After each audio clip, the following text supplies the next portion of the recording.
Բարև ձեզ, հարգելի հեռուստադիտողներ։ Խորհրդային ժամանակաշրջանի ամենաերկրատև քաղաքական գործիչը, ով նաև կարևոր էական դերակատարություն է ունեցել համաշխարհային քաղաքականության ոլորտում եւ հնարավորինս աջակցել Հայաստանին, մեր հայրենակիցն է։ Հայորդիներ հաղորդաշարի այսօրվա հաղորդումը նվիրված է Անաստաս Միկոյանին։ Մեր հաղորդման հյուրերն են Հայաստան Հանրապետության ազգային ժողովի փոխնախագահ Էդուարդ Շարմազանովը եւ մեր Հանրապետության գիտության ազգային ակադեմիայի պատմության ինստիտուտի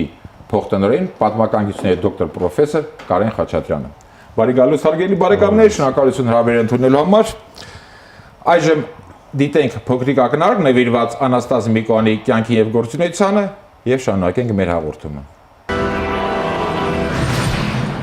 Նշանավոր պետական քաղաքական գործիչ Անաստաս Արտաշես Միկոյանը ծնվել է 1895 թվականի նոյեմբերի 25-ին Սանային պատմական գյուղում։ 1906-ից 16 թվականներին սովորել է Թիֆլիսի Ներսիսյան դպրոցում։ 1914 թվականի նոյեմբերին կամավոր մեկնել է ռազմաճակատ։ Անդրանիկի ջոկատի կազմում մասնակցել է 1915 թվականի Վանի ազատագրմանը։ 1916-ից 17 թվականներին ուսանել է Գևորգյան ճեմարանում։ 1918 թվականին Բաքվում եղել է Համազասպի բրիգադի կոմիսարը։ 1920 թվականին հակաադրբեջանական կեցվածքի մեղադրանքով Նարիմանովի պահանջով հեռացվել է Ադրբեջանից։ 1920-ից 26 թվականներին եղել է Կոմկուսի, Նիժնի Նովգորոդի, Ռոստովի, Հյուսիսկովկասյան երկրամասային կոմիտեների քարտուղար։ 1926-ից 55 թվականներին ԽՍՀՄ առևտրի, մատակարարման, սննդի արդյունաբերության նախարար։ 1955-ից 64 թվականներին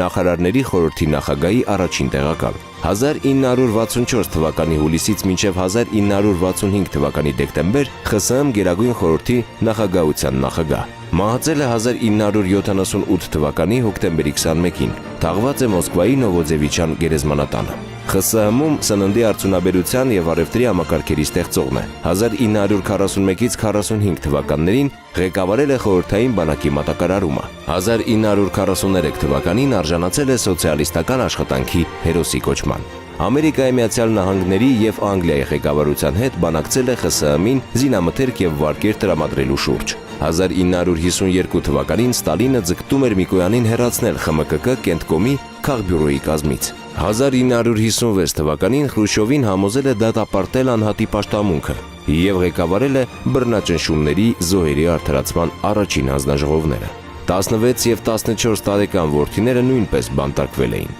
Գնդակահարությունից փրկել է Ավետիք Իսահակյանին, Երվանդ Քոչարին, Հովանես Բաղրամյանին, Կարո Հալաբյանին։ Նրա օրոք Հովանես Իսակովն արժանացել է խորհրդային միության հերոսի կոչման։ Չինաստանում բանակցել է Մաո Ցեդունի, Ամերիկայի Միացյալ Նահանգներում Դուայթ Էնզենհաուերի եւ Ջոն Դալեսի հետ։ 1962 թվականին ամենաակտիվ դերակատարությունն է ունեցել Կարիբյան ճգնաժամի կարգավորմանը։ Բանակցել Ջոն Քենեդիի, Ֆիդել Կաստրոյի եւ Էրնեստո Չե Գևարայի հետ։ Այդ իսկ պատճառով չի մասնակցել Մոսկվայում կնոջ թաղմանը։ Կուբայում արժանացել է համաժողովրդական սիրո, հանդիպել Էրնեստ Հեմինգուեյի հետ։ ԽՍՀՄ-ի կողմից եղել է ներկայացուցիչ Քենեդու թաղման ժամանակ։ Բանակցել է Հարավսլավիայի, Վիետնամի, Հնդկաստանի, Իրանի, Դաշնային Գերմանիայի ղեկավարներ Իոսիփ Տիտոյի, Հո Շի Մինի, Ինդիրա Գանդիի, Մոհամեդ Փեհլևիի, Կոնրադ Ադենաուերի հետ։ Դիվանագիտական առաքելությամբ եղել է շուրջ 30 երկրում, դարձել համաշխարհային հռչակի գործիչ։ 5 որդիներից Վլադիմիրը զոհվել է Ստալինգրադում, Ստեփանը դարձել է խորհրդային միության հերոս ավիացիայի գեներալ-լեյտենանտ, Ալեքսեյը ավիացիայի գեներալ-լեյտենանտ, Վանոն գլխավոր կոնստրուկտորի տեղակալ, Սերգոն Լատինական Ամերիկայի հայտնի մասնագետ։ Եղբայրը MiG ինքնաթիռների ստեղծող Արտեմ Միկոյանն էր։ Միկոյանի շնորհիվ տպագրվեցին Չարենցի եւ Ռաֆու երկերը։ Աջակցել է Արամ Խաչատրյանի լայն ճանաչմանը։ Հայաստանը դարձել է արդյունաբերության, գիտության եւ մշակույթի երկիր։ Կառուցվել են մասնավորապես Նաիրիտը, Արփասևանը, Հրազդանի կասկադը։ Իրօգնությունը Հայաստանին երբեք չի ցուցադրել։ Սանահինում գործում է Միկոյան եղբայրների տուն-թանգարանը։ Հարգելի հեռուստադիտողներ, հաշվի առնելով այն հանգամանքը, որ վերջին շրջանում անցյալի մեր որոշ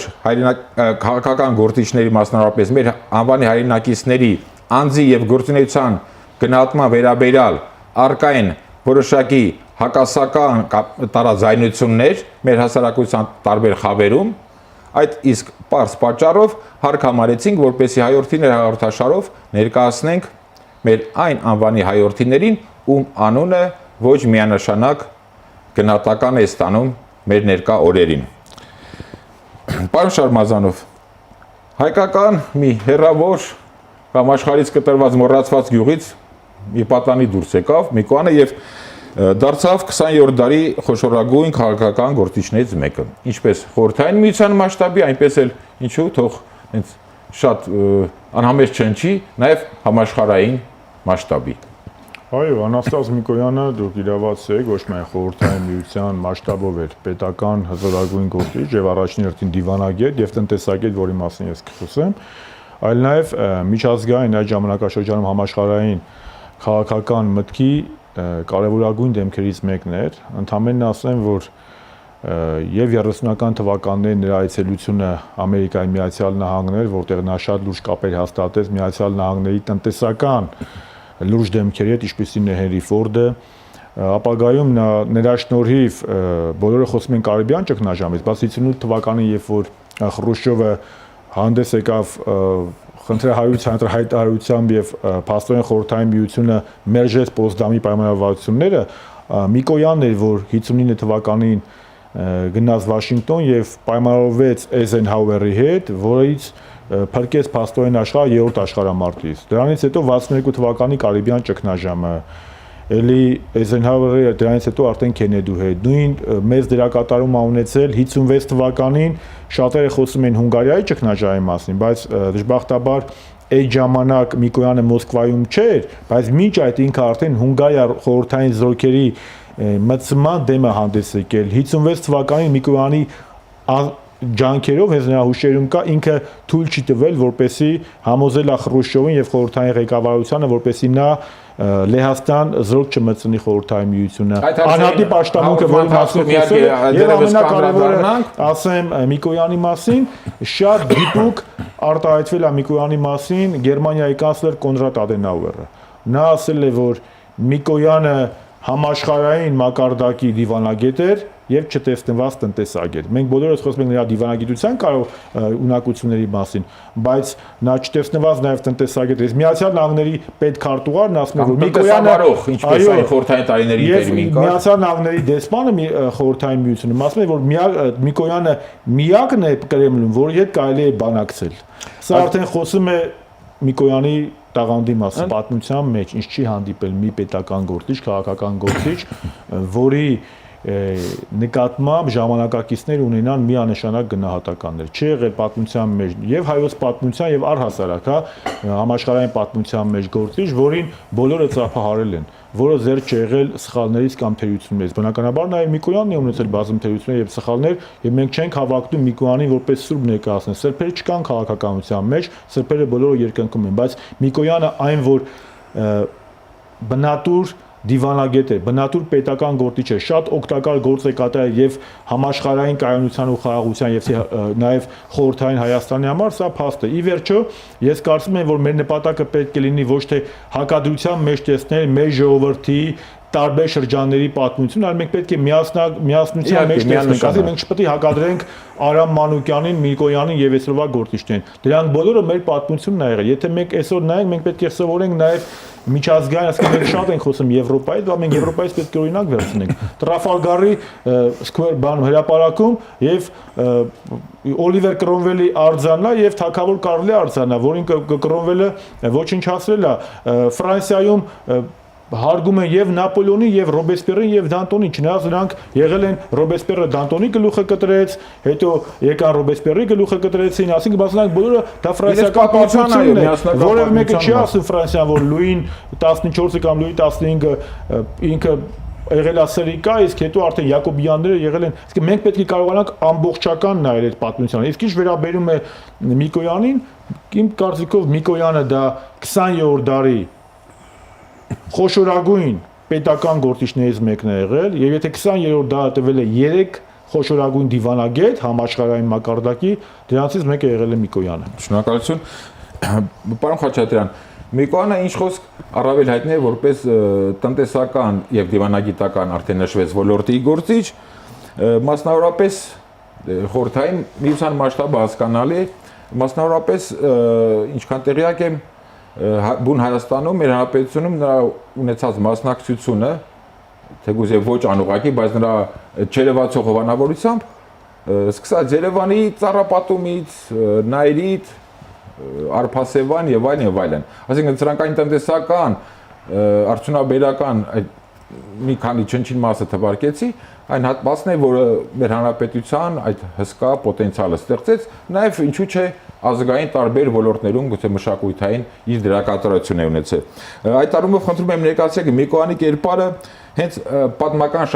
ժամանակաշրջանի համապատկերում, որտեղ մեր մոտ ինչպես է ընդունված միշտ տվյալ գործչին կտրենք տվյալ ժամանակահատվածից, համեմատենք 1000 տարի հետո եւ 1000 տարի առաջ եղածների հետ, բայց ամենևին չփորձենք դիտարկել հենց իր ապրած ժամանակահատվածում։ Շնորհակալություն, դուք ճիշտ դիտարկումներ արեցիք եւ ես շատ ուշադիր լսում էի, իհարկե միջամտելու ցանկություն լինում էր, սակայն իրոք հետաքրքիր էր նաեւ ձեր մոտեցումները խնդրի վերաբերյալ, եթե թույլ կտաք 1-2 նախադասությամբ անդրադառնամ այն ինչ հնչեց եւ այո, համաձայնվելով միանշանակ, որ ոչ մի պետական քաղաքական գործիչ, որևիցե այլ ազգի ներկայացուցիչ չի կարող միանշանակ դիտվել եւ բնական է իրենց գործունեության ընթացքում եւ սայթակումներ են ունեցել եւ հաջողություններ, տարբերությունը իմ կարծիքով այսօրվա արդիական այս խնդրի հետ զուգահեռներում այն է, որ ցավոք սրտի մեր հասարակությունում շատ ավելի շատ են հասարակության այն ներկայացուցիչները, որոնց մի մասը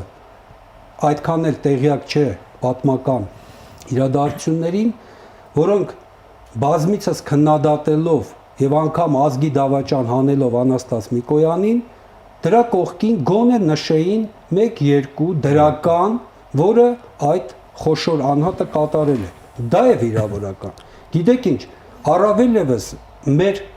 ամբողջ պատմության մեջ մենք շատ հերոսներ ենք ունեցել, անվանի մեր պատմության շրջանակներում, սակայն համաշխարհային մասշտաբի անձնավորություններ, հատկապես դիվանագետներ, քաղաքական գործիչներ շատ քիչ են, մատների վրա կարելի է հաշվել, եւ ահա այստեղ Միկոյանը իրոք տարբերվում է, որովհետեւ նա այնպիսի մի բարձրության բարձրացրեց եւ դիվանագիտական արվեստը։ Այո, նա կիրառում էր դիվանագիտության մեջ այնպիսի սկզբունքներ, որ հետո մյուսները նրանից կրկնօրինակում են, եւ այդ մակոկային դիվանագիտությունը եւ այն, որ չլինելով պրոֆեսիոնալ դիվանագետ, չստանալով նման կրթություն, զուտ իր գործունեության ընթացքով ձեռք բերելով նման որակներ, խորհրդային ամենաբարձր իշխանության մեջ լինելով եւ երբ ծագում էին խնդիրներ եւ միջազգային ասպարեզում եւ խորհրդային պետության ներսում, ուրեմն բոլորի հայացքը ընկնում էր դեպի Անաստաս Միկոյան։ Եվ ինչու՞ չէ նաև խորհրդային Հայաստանի հետ կապված բազմաթիվ հարցեր խորհրդային Հայաստանի այն տարիների ղեկավարները Մոսկվայում պիտի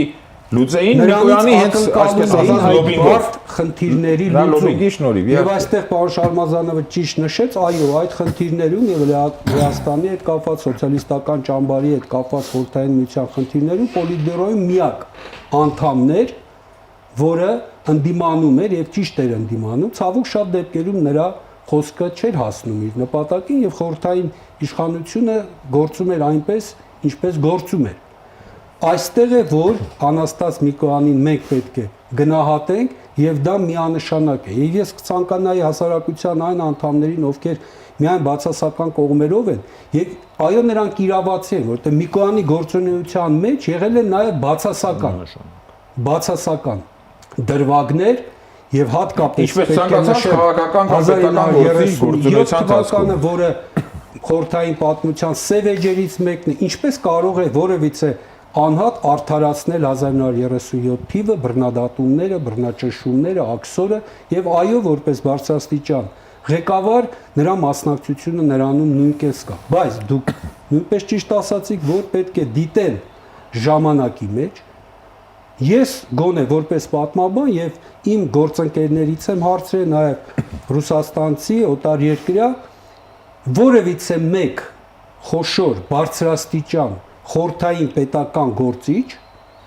չի ընդդիմացել։ Մենք գոնե ես չեմ իմանում։ Այո, դիսիդենտությունը հասկանալի է, այդպես է պետք է լինել դե։ Ինչպես կարող էին։ Զբաղեցնող կուսակցական պետական գործիչ ես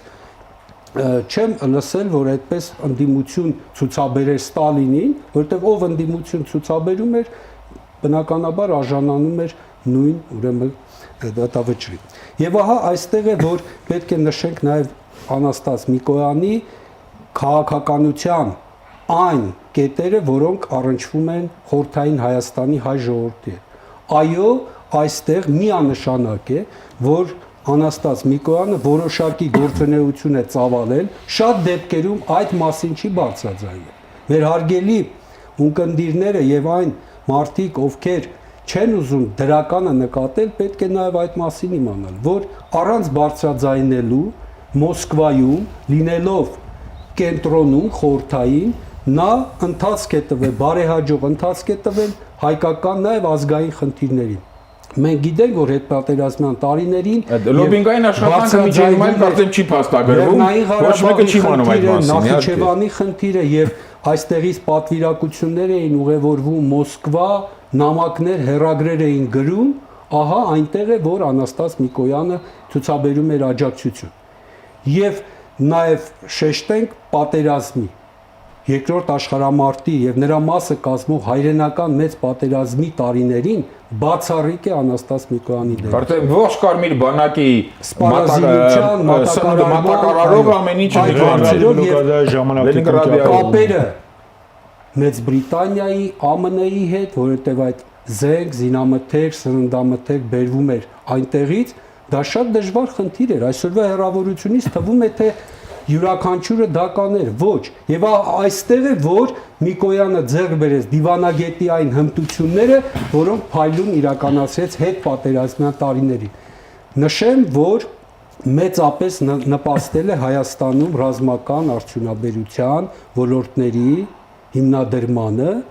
եւ լինելով արտաքին առևտրի ժողկոմ բազմաթիվ շատ կարևոր սարքավորումներ հասցեագրել է խորհրդային Հայաստան։ Տասնակարարով այդ գործարանները, շնորհակալություն։ Միկոյան այն, որ 37 թվականում ունքը ունեցել է սխալներ, նույնիսկ հենց ինքը Միկոյանը չի ժխտել եւ ինքը ապաշխարել է, ինքը իր որդու հուշերում Ստեփան Միկոյանը ասում է, որ երկու երեխան նույնպես դատվել են։ Ես հիմա խոսեմ էլի դրա մասին, դե թույլ կտակ։ Հենց ինքը Միկոյանը ընդունում է, ինքը ասում է, «Всеми тогда были мерзавцами»։ Մարդը ընդունում է իր սխալը, իր հուշերում, բայց դրա հետ մեկտեղ պետք է նշենք, որ Միկոյանը Բաղրամյանին է փրկել, Իսահակյանին է փրկել, Թևոսյանին է փրկել, բազմաթիվ մարկանց փրկել է։ Միևնույն ժամանակ Միկոյանի խնամին հենց Կուզնեցովը գնդակահարվեց։ Միկոյանի երկու երեխաները ակսորվեցին 1 տարով։ Այսինքն սա պետք է մենք ընդունենք։ Այո, սա պետք է ընդունենք, բայց միևնույն ժամանակ ես կուզեի խոսել նաև Միկոյան Հայաստան կապի մասին, որ մենք միշտ ներկայացնում ենք Միկոյանին որպես պետական գործիչ, բայց մոռանում ենք նրա հայկականությունը, այսինքն հայկական արմատները։ Նախ ասել, որ Միկոյանը իր պատանեկության տարիքում շատ մեծ ազդեցություն է ունեցել Միկոյանի վրա Ռաֆին։ Ինքը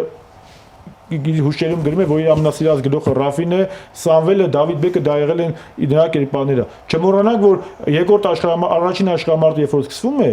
Միկոյանը կամավոր գնում է ռազմաճակատ։ Եվ ինչ է ասում ինքը իր հուշերում։ Չի ասում է կամավոր, ասում է գնանք ազատագրենք մեր հողերը թուրքերից։ Սա իր հուշերն է, ասենք չէր կարա ապազգային մտածողություն ունեցող մարդը գնար տեսքայլի։ Նա դրանիկի ջոկատում մինչև Վան հասել է։ Հետագայում ինքը միշտ չէր կարող ուտել, այնտեղ ինքը առողջական խնդիր ունեցավ նույն 18 թվականին։ Բաքվի կոմունայի ժամանակ նա Համազասպի բանակում ա եղել, նա պայքարել է թուրքերի դեմ։ Մենք սա էլ պետք է ասենք։ Եվ ամենակարևորը պրոֆեսոր երջանկայաչատակ պրոֆեսոր Մեհեր Կարապետյանը ասում էր, որ կան փաստագրական նյութեր, որ Սահակ Կարապետյանը նրա հետ զրույցում, որը Հայաստանի արտաքին գործերի կոմիսար ղեկավարն է, նշում է, որ 44 թվականին, երբ որ խորհրդային միությունը դիտարկում էր երկրորդ ֆրոնտի բացումը Թուրքիայի հետ սահմանին եւ Արևմտյան Հայաստան մտնել եւ արդեն փաստացի ծրագիր կար Արևմտյան Հայաստանը ազատագրելու, ինքը նշում է, որ Սահակ Կարապետյանը իր հուշերում նշում է, որ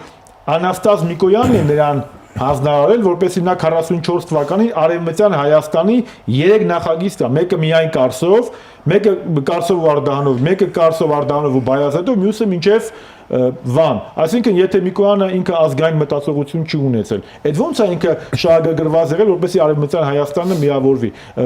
խորհրդային Հայաստանի հետ։ Պարզապես ես մեկ անգամ ասեմ, չկան պատմության մեջ պետական քաղաքական գործիչներ, որոնք զերծ են սխալներից։ Եվ նույնը, երբ որ դուք խոսեցիք բռնաճնշումների մասին, Միկոյանը առաջինն է խոսել, ոչ թե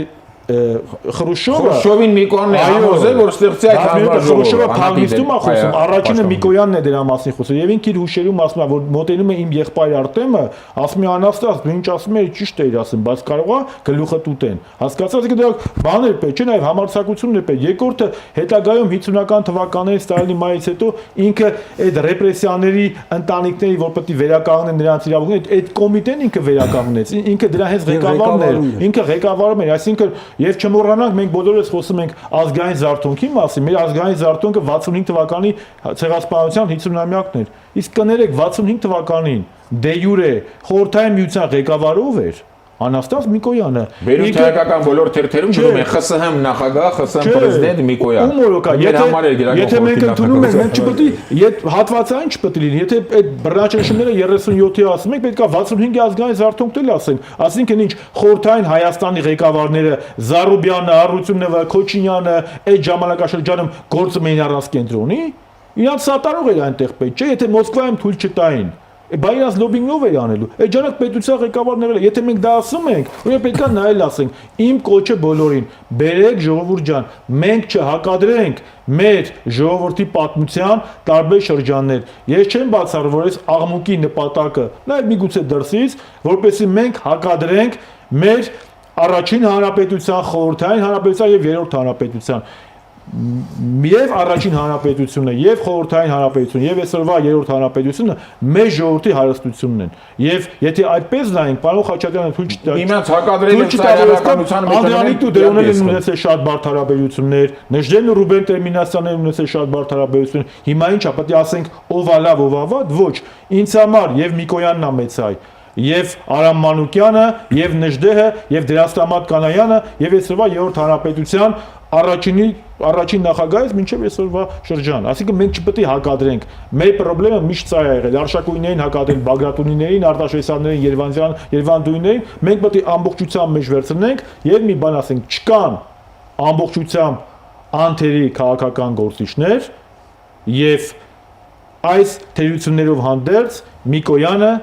մեր ազգի խոշորագույն մտածողներից, խոշորագույն քաղաքական ու պետական դեմքերից մեկն է եղել։ Ավելացնեմ, եթե կարելի է, պարոն Հարությունյան, առավել ևս եթե մենք քաղաքական առումով մոտենանք, չպետք է մոռանանք, որ այո, այստեղ ճիշտ ասվեց եւ ես նույնպես դրա ջատագովն եմ եւ մեր պատմության ինստիտուտը այդ առումով շատ մեծ ջանքեր է գործադրել։ Մենք հաջորդ տարի 2018 թվականին նշում ենք հայոց նորագույն ժամանակաշրջանի պետականության 100-ամյակը։ Այո, 1918 թվին առաջի հանրապետությունը, բայց ես կցանկանայի եւ բազմիցս արտահայտվել եմ, որ շեշտադրումը դրվի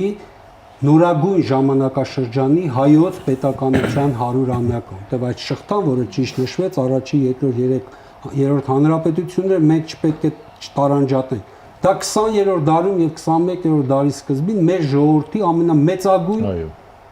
նվաճումն է։ Եվ այդ առումով իհարկե ճիշտ նշվեց, որ տարբեր ժամանակաշրջաններում տարբեր գործիչներ են ունեցել եւ խորհրդային ժամանակաշրջանում, այո, Անաստաս Միկոյանը որպես ամենաբարձր պաշտոն զբաղեցնող հայ իր գործունեությամբ հռչակ է բերել նաեւ մեր ժողովրդին։ Քաղաքական առումով վերջերս Ադրբեջանում արդեն սկսել են Միկոյանին մեղադրել Ջաֆարովի սպանության, Բաղիրովի Միրջաֆար Բաղիրովի նշում են, որ հենց Միկոյանն է եղել դավադրության կազմակերպիչը։ Որ Միկոյանին ադրբեջանցիներ չեն։ Ստեփան Շահումյանի նկատմամբ ինչ վայնասուն բարձրացվեց եւ ահա մեր հակառակորդները փորձում են մեր հայազգի պետական քաղաքական գործիչներին սևացնել։ Ես կարող եմ այդ շարքը ավելի ընդարձակել։ Մենք Եթե վարվենք այդպես, անուղակի նորից եմ կրկնվում, անուղակի ջուր ենք լցնելու մեր հակառակորդների ջրաղացին։ Ես որպես հանրագումար կցանկանայի նաև նշել, որ իր մեծությամբ, իր սխալներով, իր դրականով Անաստաս Միկոյանը մեր պաշտպանության կարիքը չունի։ Նա իր Իհարկե, կյանքի գործունեության ընթացքում կերտել է իր կենսագրությունը դրական, բացասական, լույս եւ մութ էջերով եւ արժանի է գոնե հարգանքի եւ պետք չէ նման բացասական մոտեցում, որովհետեւ վաղը այլ քաղաքական գործիչի նկատմամբ է լինելու եւ մի օր մենք միգուցե արտանանք եւ տեսնենք արդեն առաջի հանրապետության որոշ այրերին են սկսում պիտակավորել, մենք այս ճանապարհը մեզ տանելու է փակուղի։ Ես ուղղակի կոչ կանեի այս շարքը իրոք շարունակել եւ այն գործիչները, որոնք հանիրավի միայն սև գույներով են ներկայացվում, նրանց մասին նաեւ դրականը նշվի։ Շնորհակալություն։ Հաղորդումը ավարտելուց առաջ մեկ անգամ եւս Վազգեն Վեհափարի խոսքերը հիշեցնեմ մեր հարգելի հերոստատիտողներին, թվականին որ ասել է, հատկապես այն կտրվածքով, որ հիմա Վազգեն Վեհափարին եւ Միկոյանին ցանկանում են միմյանց հակադրել, մասնավորապես այդ փողոցների վերանվանափոխության կտրվածքով, Երևանում հանդիպման ժամանակ Միկոյանը կատակով ասել է Վազգեն Վեհափարին, որ ճեմարան ավարտելով մեղքի զգացում կարծես ունի, որ իրենից այն դուրս տնտեսական գործիչ տնտեսական խոտան դուրս եկավ, որին պատասխան Վազգեն Վեհափարը ժպտալով հետևյալն է ասել. Դուք սխալվում եք, մենք դրանից ոչ միայն չենք վշտացել, այլև նույնիսկ հպարտանում ենք, որ այնպիսի մարդ, ինչպիսին դուք եք, դուրս եկել մեր ճեմարանից, ավելի շատ թող նման արտադրական խոտան լինի։ Ահա այսպիսի անձնավորություն է եղել Խորհրդային Միության պատմության մեջ ամենից բարձր պաշտոն զբաղեցրած հայը Անաստաս Միկոյանը։ Հարգելի բարեկամներ, կրկին շնորհակալություն հաղորդման մասնակցելու ձեր պատրաստակամության համար եւ այսօր ձեր շնորհիվ մեր հայրենակիցներին, մեր հասարակության ամենից լայն խավերի շրջանակում հնարավորության սահմաններում կարողացանք պարզաբանել այն բոլոր հնարավորինս տարաձայնությունները, որոնք առկա են Միկոյանի կյանքի եւ գործունեության վերաբերյալ։ Հարգելի հեռուստադիտողներ, Հայորդիներ հաղորդաշարի այսօրվա հաղորդումը նվիրված էր Անաստաս Միկոյանին։ Առայժմ այսքանը, ճանաչենք հայորդիներին։